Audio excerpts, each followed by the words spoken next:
শুধু একটা ছোট জিনিস তোমার পুরো লুকটাই ইমপ্রুভ করে দিতে পারে। দেখো, আমরা ছেলেরা সাধারণত আমাদের অ্যাপিয়ারেন্স ইমপ্রুভ করার জন্য খুব বেশি কিছু করি না, কিন্তু এখন তোমার দরকার শুধু দুইটা জিনিস। ফার্স্ট ভ্যাসলিন, আর সেকেন্ড এই ভিডিওটা আমি তোমার সময় নষ্ট করব না। এখানে আছে মাত্র 5 সিম্পল হ্যাকস, যেগুলো তোমাকে আরও অ্যাট্রাকটিভ বানাবে। Number 1, create your long lasting perfume. দেখো, সবাই চায় যেন তার কাছ থেকে ভালো স্মেল আসে। এমনকি তুমি যদি এক্সপেন্সিভ পারফিউমও কিনে নাও, তার লাস্টিং সাধারণত 2 থেকে 3 ঘন্টার বেশি হয় না। কিন্তু তুমি যদি নিজের একটা ভ্যাসেলিন ইনফিউজড ফ্রেগ্রেন্স বানাও, তাহলে তুমি অল ডে গুড স্মেল করবে। চলো দেখি কিভাবে এটা করা যায়। প্রথমে অন্তত 1 লিটার পানি গরম করো। তারপর সেই গরম পানির মধ্যে একটা পুরো ভ্যাসেলিনের কন্টেইনার রাখো, যাতে ভ্যাসেলিন গলে যায়। গলে গেলে সেটাকে বের করে একটু ঠান্ডা হতে দাও। এরপর তোমার ফেভারিট পারফিউম নাও এবং যতটা চাইবে ততটা স্প্রে করো। যত বেশি স্প্রে করবে, ফ্রেগ্রেন্স ততটাই স্ট্রং হবে। এরপর সেটাকে শুকাতে দাও। যখন সেটা আবার সলিড হয়ে যাবে, তখন প্রতিবার পারফিউম লাগানোর সময় শুধু সামান্য ভ্যাসেলিন নেবে এবং তোমার পালস পয়েন্টসে লাগাবে, যেমন নেক, রিস্ট ইত্যাদি। এতে তুমি সারা দিন ফ্রেশ এবং অ্যামেজিং স্মেল করবে। এইভাবেই আমি তোমার পুরো জীবনের পারফিউম ইউজ করার ট্রিক্স বদলে দিলাম, তাও শুধু একটা ভ্যাসেলিন দিয়ে। কিন্তু এখানেই শেষ না।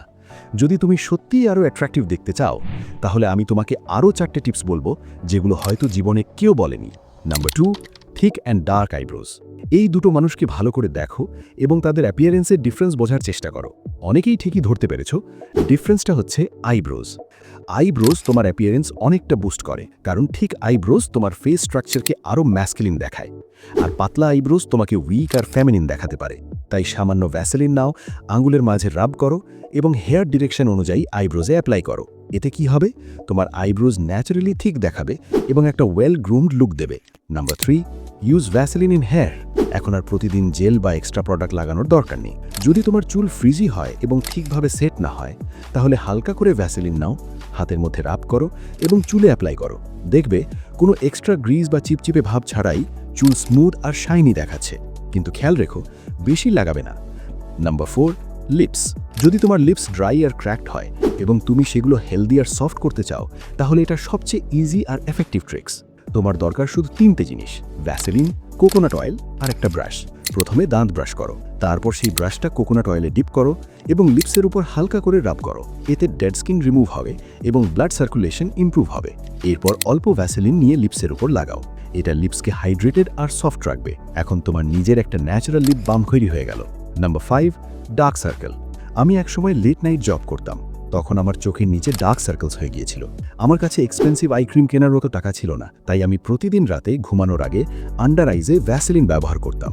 সকালে উঠে ফেস ওয়াশ করার পর ফেস আইসিং করতাম, কারণ ভ্যাসেলিন স্কিনকে সবচেয়ে ভালোভাবে ময়েশ্চারাইজ করে। রাতে লাগালে আন্ডার আইজের জায়গাটা একটু শাইনি দেখালেও সমস্যা নেই, কারণ তখন তো তুমি ঘুমাচ্ছই। সকালে ফেস ওয়াশ আর আইসিং করার পর তুমি নিজেই ডিফারেন্স দেখতে পাবে। এখন মন দিয়ে শোনো, একটা সিম্পল ভ্যাসেলিন জার দিয়েই তুমি স্ট্রং ফ্রেগ্রেন্স বানাতে পারো, আইব্রোজ থিক করতে পারো, লিপস হাইড্রেট করতে পারো, এমনকি ডার্ক সার্কেলসও রিডিউস করতে পারো। এত কিছু করা সম্ভব কোনো এক্সপেন্সিভ গ্রুমিং রুটিন ছাড়াই। এখন তুমি জানো তোমার কি করতে হবে। যাও একটা ভ্যাসেলিন ফেনো এবং এই স্টেপসগুলো ফলো করো। আর যদি তুমি সত্যিই তোমার পার্সোনালিটি লেভেল আপ করতে চাও, তাহলে এই চ্যানেলটা সাবস্ক্রাইব করো।